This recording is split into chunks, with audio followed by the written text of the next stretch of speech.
अस्सलाम वालेकुम नाज़रीन, सफ़रे रहनुमाई के साथ तूबा अहमद हाज़िर है।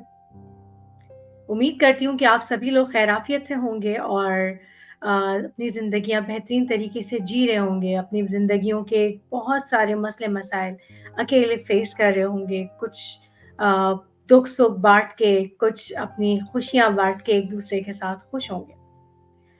हमारा आज प्रोग्राम का पहला दिन है और पहली एपिसोड है। उम्मीद करते हैं कि इंशाल्लाह आपको ये प्रोग्राम ज़रूर पसंद आएगा और आप इसको ज़रूर पज़ीराई देंगे।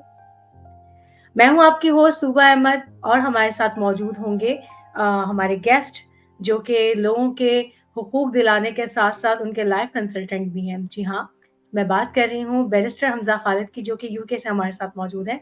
अस्सलाम वालेकुम हमज़ा, कैसे हैं आप? वालेकुम सलाम, शुक्र अल्हम्दुलिल्लाह मैं बिल्कुल ठीक हूँ, आप कैसी हैं?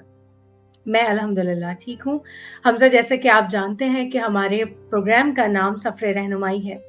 तो हमें लोगों तक रहनुमाई पहुँचानी है और कोशिश करना है कि उनकी लाइफ़ की, उनकी ज़िंदगी के हर पहलू को हम अपने प्रोग्राम में डिस्कस कर सकें और उनके सॉल्यूशंस उनको दे सकें। बिल्कुल आज सही। का हमारा जो टॉपिक मैंने चूज़ किया है हमज़ा वो ये है कि ज़िंदगी में लोग बहुत भाग-दौड़ करते हैं, बहुत स्ट्रगल करते हैं। तो उनके नताइज क्या होते हैं, उनकी स्ट्रगल उनको कितना इनाम देती है या उनकी स्ट्रगल बहुत सारे लोगों की जो है वो ज़ाया चली जाती है। तो आज का जो हमारा टॉपिक है वो स्ट्रगल है और मैं चाहूँगी कि इसके बारे में आप हमें कुछ रहनुमाई प्रोवाइड कर सकें। जी बिल्कुल मिस तूबा मैं पहली बात है मैं शुक्रिया करता हूँ कि आपने मुझे इस इवेंट में, इस प्रोग्राम पे इनवाइट किया आज। अच्छा, जो बात आप कर रही हैं ना स्ट्रगल के बारे में, तो स्ट्रगल तो ऐसी है ना कि आपकी स्ट्रगल मरते दम तक रुकती नहीं है। आपको हर स्टेप पे, बिल्कुल, हर मौके पे स्ट्रगल करनी पड़ती है। लेकिन हमारा बिल्कुल, जो थोड़ा-सा मसला आता है, जो अवाम का, जो हमारी यूथ का, जो भी मतलब लोगों के इश्यूज़ आते हैं स्ट्रगल से, जो लोग डिप्रेशन में भी चले जाते हैं, उसमें उनको ये होता है कि वो स्ट्रगल करते हैं, वो मेहनत करते रहते हैं, उनको वो रिज़ल्ट नहीं मिलता और वो बिल्कुल रिज़ल्ट ऐसा ना मिलने की वज़ह से ना वो अपनी हार मान जाते हैं। वो कहते हैं यार कि हमारी बस हो गई है। लेकिन मैंने यहाँ तक ये सुना है और जो मैंने अपनी नॉलेज से जितना मैं जानता हूँ, मुझे ये पता चला है कि आप जितनी स्ट्रगल करते रहेंगे ना, फॉर एग्ज़ाम्पल मैंने एक गोल अचीव करना है, मैंने 2 दफ़ा उसकी स्ट्रगल की, 2 दफ़ा मेहनत की, दोनों दफ़ा फेल हो गया। मैं हम मेरे अंदर इतनी हिम्मत ही नहीं होती कि हम तीसरी तरफ भी जाने की कोशिश करें और मुझे उम्मीद है कि आप जब तीसरी तरफ जाते हैं, तीसरी दफ़ा वो काम करते हैं, आपका वो काम हो जाता है। लेकिन लोग पहले ही और या दूसरे ही स्टेप में अपनी हार मान जाते हैं। वो कहते हैं ना hope for the best but be prepared for the बिल्कुल, वर्स्ट। मतलब कि आप हमेशा अपने जो स्टेप्स हैं, वो हमेशा आप सोचें बेस्ट, लेकिन वर्स्ट सिनेरियो भी अपने माइंड में रखें कि यार ये मैं मेहनत कर रहा हूँ, लेकिन इसमें मुझे नुकसान भी हो सकता है। और बिल्कुल ऐसा है। देखें, आप देखें, हम एक बात करें, हमने जंग बदर में सक्सेस हासिल की, ठीक है? हमने बिल्कुल, कामयाबी की और हमें उस दौर में हमने कामयाब हुए सारे, लेकिन वही जंग ओहद में हमें बहुत मुश्किलात का सामना किया, 70 सहाबा हमारे शहीद हो गए थे। बिल्कुल लेकिन ऐसा अगर हम उस वक़्त हार मान लेते, तो हम तो खत्म थे, लेकिन हमने हार नहीं माँगी, हमने आगे चलते गए और अल्हम्दुलिल्लाह हमारा नतीजा तो सबको पता है कि वो नतीजा बिल्कुल, क्या निकला था। तो इसी तरह है कि हमें स्ट्रगल जो है वो करते रहना चाहिए और किसी भी पॉइंट में हमें हारना नहीं चाहिए, क्योंकि हर फैसला ना हमारे रब हमारे लिए बेहतरी लेकर आता है और और आपने एक बात नोट की होगी कि जितनी दफ़ा हम हारते हैं, किसी चीज़ में फेल होते हैं, हमें अपनी गलतियाँ भी उसमें नज़र आ रही होती हैं कि यार हमने इस बार ये बिल्कुल गलती ऐसा की, है। इस बार ये गलती की, इस बार ये गलती की। तो इसी तरह हम फिर उसको बेहतरी की तरफ लेके जा सकते हैं और हम आहिस्ता-आहिस्ता करते-करते हम वो चीज़ अचीव कर लेते हैं। बिल्कुल ऐसी है। लेकिन हमज़ा मैंने बहुत सारे लोगों की तरफ से ये रिस्पॉन्स देखा है कि हम स्ट्रगल करते-करते थक गए हैं, हम स्ट्रगल अब नहीं करेंगे, हमने बहुत जद्दोजहद कर ली, लेकिन अब हमारी बस हो गई है, लेकिन उनको रिज़ल्ट्स नहीं मिलते। मतलब ये हमारे दीन की तरफ से भी एक मतलब बात प्रूव है कि मेहनत में अज़मत है, लेकिन कुछ लोगों के साथ इस तरह के वाक़यात हैं और उनके साथ ये इश्यूज़ क्यों हैं और वो इतने ज़्यादा डिसहार्ड हो जाते हैं कि वो डिप्रेशन में चले जाते हैं। तो इस बारे में आप क्या कहना चाहेंगे? देखें जो आपने बात की ना कि लोग एक ही स्टेप में शायद 10 दफ़ा उसकी मेहनत करें, 10 दफ़ा एक चीज़ को अचीव करने की कोशिश करें, स्ट्रगल करें, लेकिन वो चीज़ उनको उसका वो रिज़ल्ट नहीं मिलता, ठीक है? बिल्कुल ऐसे ही है। लेकिन दूसरी तरफ तो यही है, जैसे आपने इस्लाम की बात की, तो इस्लाम में ये भी तो कहा जाता है ना कि आप सब्र करें। सब्र से सब्र तक ये एक आप देखें सब्र से सब्र तक का एक मुकाबला है, इंसान जो अपने अंदर अपनी जंग खुद लड़ता है। हम हुँ, लोगों का मसला ये है कि हम सब्र करने को तैयार हैं, हमारा ईमान इतना कमज़ोर नहीं है। लेकिन बात क्या होती है कि जैसे हम किसी से डिस्कस करेंगे ना अपना वो बात कि यार मैं 10 दफ़ा ये चीज़ कर चुका हूँ और मेरी ये चीज़ नहीं ठीक हो रही। वो क्या कहेंगे कि वो कहेंगे यार तुम इसको छोड़ के तुम लेफ्ट राइट तरफ दूसरे ऑप्शंस भी देखना शुरू कर दो या बिल्कुल उसको ऐसे किसी ही और एंगल से देखो। हमें जो है ना लोगों की जो रहनुमाई लोगों से इंफॉर्मेशन लेफ्ट राइट से लेना ज्यादा शुरू कर देते हैं, हम लोगों की ज्यादा सुनना शुरू कर देते हैं और अपनी सोचना खत्म कर देते हैं, तब बिल्कुल जाकर ऐसे ना ही। हम लोग ज्यादा हार हासिल करते हैं। तो इस वजह से सब्र के साथ काम लें, सब्र के साथ साथ सब बिल्कुल ठीक होता जाएगा। बिल्कुल ऐसी है। इसीलिए कहा जाता है कि सुनो सबकी और करो अपनी। मीन्स हाँ ये कि बिल्कुल जब ऐसे ही हम अपनी करना चाहते हैं ना, तो हम फिर दिल और जान लगा देते हैं उसमें और फिर हमें रिज़ल्ट बेहतरीन नताइज मिलते हैं उसके। है। देखिए अच्छा मुझे ये उसमें बताइएगा हमज़ा कि हाँ बिल्कुल। हमज़ा मुझे ये बताइएगा कि जो स्ट्रगल है हमारी ज़िंदगी की, ठीक है? ये एक पॉइंट पे आके नहीं रुकती है। हमें बचपन में अलग तरह से जद्दोजहद करनी होती है। हमें अपने लड़कपन में अलग तरीके से जद्दोजहद करनी होती है। हम जब वालिदैन बन जाते हैं तो हमारी स्ट्रगल मुख्तलिफ हो जाती है। हम अगर एजुकेशन या अगर हम पॉलिटिक्स लेवल पे देखें तो हमारी जद्दोजहद अलग होती है। तो इन जद्दोजहद में से आपको क्या लगता है कि कौन-सी जद्दोजहद जो है वो आपको कामयाब कर देती है और किस में कितना स्टेमिना होना चाहिए इस चीज़ को फेस करने के लिए? देखिए हर इंसान की ना जद्दोजहद मुख्तलिफ होती है।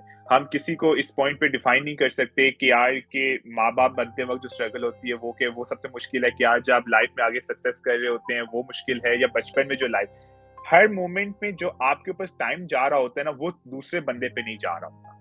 ठीक है? हम ये बात कहते हैं ना कि लोगों कहते हैं यार हम तुम्हारे दुःख में शामिल हैं उतने ही।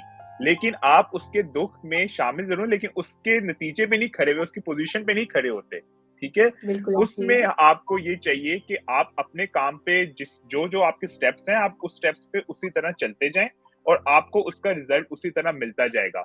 अब अगर मैं ये कह दूँ कि एक बच्चा है, या हम किसी एक बंदे की बात कर लेते हैं कि वो बच्चा था उसकी स्ट्रगल कुछ और थी, जब बड़ा हुआ उसकी बिल्कुल, स्ट्रगल कुछ और है। ये तो वो बात होगी ना कि मैं बच्चा था, मैं बड़ा हुआ तो मुझे सबसे बड़ी टेंशन थी अपने ओए लेवल्स एग्ज़ाम्स की। मैंने वो क्लियर की तो फिर मेरे आगे अपने करियर की यूनिवर्सिटी का स्ट्रगल शुरू की। यूनिवर्सिटी बिल्कुल। ठीक हुई तो उसके बाद मुझे अपने फ्यूचर प्रोफेशनल लाइफ के करियर की टेंशन स्टार्ट होगी। स्ट्रगल और ये टेंशन्स ना इंसान के साथ-साथ चलती हैं टिल डेथ। ये कभी खत्म सही नहीं हो सकती। यानी आपके कहने का मकसद है कि जो है हमारी स्ट्रगल और टेंशन दोनों डायरेक्टली प्रोपोर्शनल है एक-दूसरे के मतलब जब हाँ, स्ट्रगल है तो हमारी टेंशन भी साथ-साथ है। तो इन दोनों का जो है बिल्कुल, वो राब्ता एक साथ है, एक-दूसरे से आमना-सामना है और बिल्कुल, सारी ज़िंदगी रहता है। अच्छा बिल्कुल मुझे ये ऐसा ही है। बताइएगा बैरिस्टर साहब कि आपने जैसे आप लोगों को हुquq भी दिलाते हैं उनके उनके हक़ में आवाज़ उठाते हैं। तो आपको क्या लगता है कि मतलब जो केस कर रहा होता है, उसके लिए ज़्यादा स्ट्रगलिंग फेस होता है या जो केस लड़ रहा होता है, उसके लिए ज़्यादा स्ट्रगलिंग फेस होता है? या जो फैसला सुना रहा होता है, उसके लिए स्ट्रगलिंग फेस होता है ज़्यादा? उसमें तो देखिए अब जैसे कि मैं बैरिस्टर हूँ, मैं वकील हूँ, तो मुझे अगर उस लिहाज से बात करूँ तो वो जो जो बेसिकली किसी के लिए लड़ रहा होता है, उसके लिए ज़्यादा मुश्किल होता है कि उसने उसको हक तक पहुँचाना है, कि जिस बंदे ने उसके लिए फैसला सुनाना है, वो कुछ वहाँ बिल्कुल, गलत स्टेप ना हो जाए कि अपनी तरफ से कोई ऐसे पॉइंट्स ना वो मिस कर दे कि यार अगले का फ़ायदा हो जाए और अगला उसको जो जज बैठा हुआ है, उसको लगे कि यार जो दूसरा बंदा था, वो ठीक था, ये बंदा गलत है। और आप अपने जी, क्लाइंट को जो आपके साथ, क्योंकि आप जब आप केस लड़ रहे होते हैं ना मिस तूबा, कई दफ़ा आपके साथ ऐसी-ऐसी फैमिलीज़ इन्फ्लिक्ट होती हैं, इतने-इतने लोग होते हैं कि आप नहीं सोच सकते कि उनकी तकलीफ में जब उनका पेन अगर आप देखें ना, तो आपको लग पता जाता है कि यार इसका भाई ये किस चीज़ से गुज़र रहा है। तो आपकी बिल्कुल हमेशा ऐसे कोशिश होती है कि यार आप उसको उसका हक दिला सको। और ना वो एक कहा जाता है, मेरे एक काफ़ी सीनियर थे, उन्होंने एक दफ़ा बात की थी। उन्होंने कहा कि जो डॉक्टर है ना, डॉक्टर और वकील, ये दोनों ऐसे हैं कि जिन्होंने अपने मरीज़ को ना, उन्होंने क्लाइंट को भी मरीज़ कर दिया, कि उनको अपने बिल्कुल, मरीज़ को अपना हक और अपने नतीजे बताना है, उसको सेहत दिलानी है। और जब बिल्कुल आपका ऐसे। क्लाइंट केस जीत जाता है ना, जब जीतते आप कहते हो तो ये हो कि यार केस मैं जीत गया हूँ, लेकिन बेसिकली जीतता तो आपका क्लाइंट है केस, आप उसके हक के लिए लड़ रहे होते हो। वो जब क्लाइंट जीतता है ना, वो बिल्कुल एक तंदुरुस्त इंसान बन जाता है, वो खुश हो जाता है, उसको इंसाफ सही है। मिल जाता है। इसी तरह जैसे डॉक्टर्स बिल्कुल, होते हैं, वो जब किसी बीमारी को ठीक करते हैं, तो एक इंसान के अंदर जान नहीं आ जाती। बिल्कुल ऐसे तो ही है। ये चीज़ बिल्कुल इसी तरह मुझे लगता है जो है ना वकील एक है जो उसको जो है वो उसके लिए ये चीज़ जो है सबसे मुश्किल होती है क्योंकि उसने एक अपने उसको हक दिलाना होता है, उसकी तरफ जाना होता है और जज को उसके बातें, उसके पॉइंट्स पे लेकर, उसके फैक्ट्स पे लेकर उस पे हक के ऊपर बात करनी होती है, जवाब देना होता है। बिल्कुल ऐसे ही है। हमज़ा आपसे बात करके बहुत अच्छा लगा। मुझे ये बताइएगा कि आप हमारी आवाम को, हमारी नाज़रीन को ऐसी क्या एडवाइस देना चाहेंगे स्ट्रगल के हवाले से जो उनकी ज़िंदगी भर काम आए और हर स्टेज पे काम आए?